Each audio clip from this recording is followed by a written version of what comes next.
আজকের রেসিপি হচ্ছে বাঁধাকপির মিক্স পাকোড়া। মুচমুচে এই বাঁধাকপির মিক্স পাকোড়া। এই সিজনে প্রচুর বাঁধাকপি পাওয়া যায়, চাইলে আপনিও এই বাঁধাকপির মিক্স পাকোড়া বানিয়ে নিতে পারেন বিকালে চায়ের সাথে খাওয়ার জন্য। বাঁধাকপি পাকোড়া বানানোর জন্য আমি বড় সাইজের একটা বাঁধাকপি থেকে অর্ধেকটা বাঁধাকপি আমি নিয়ে নিয়েছি। আর নিয়েছি আমি বড় সাইজের একটা আলু আর অর্ধেকটা গাজর। বাঁধাকপিটাকে এরকম মিহি করে কুচি করে নিয়ে নিয়েছি আমি। এখন আমি সবগুলো দিয়ে দিব।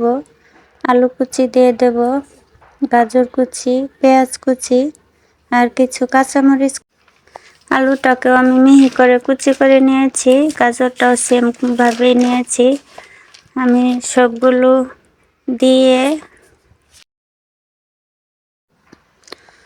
এখন দিয়ে দেব আমি শুকনো উপকরণগুলো। আমি 1 চামচ ভরে লবণ দিয়ে দিলাম হাফ চামচ হলুদ গুঁড়া, 1 চামচ উঁচু করে ধনিয়ার গুঁড়া আর 1 চামচের মতো লাল মরিচের গুঁড়া আর সামান্য একটু জিরার গুঁড়া দিয়ে দিলাম। আদা বাটা 1 চামচ ভরে আর দিয়ে দিলাম 1 কাপ চাউলের গুঁড়া। আমি পরে আরও একটু দিয়ে দিব।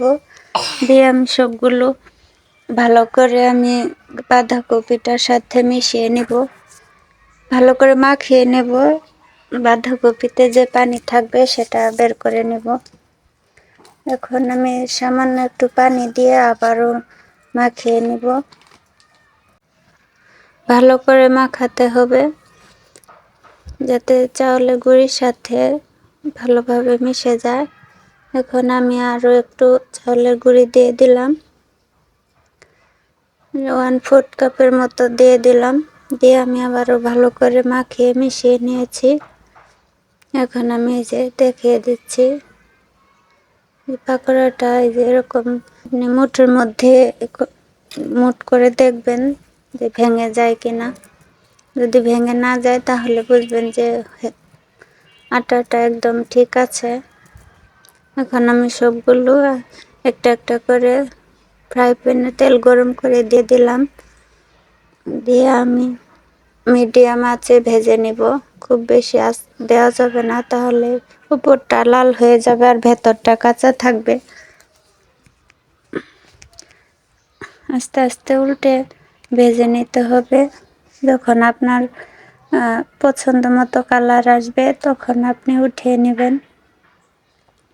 আমি একটা বেশ এভাবেই ভেজে নিয়ে নেব। আপনারা যারা আমার সহজ রান্না দেখে থাকেন, পছন্দ করেন, তাদের এটাও পছন্দ হবে। আর যাদের আমার রেসিপিটা যদি ভালো লাগে তাহলে like, comment, share and subscribe করে দিবেন। আর যারা করে দিয়েছেন তাদেরকে অসংখ্য ধন্যবাদ। আপনারা কমেন্ট করলে আমার পড়তে অনেক বেশি ভালো লাগে।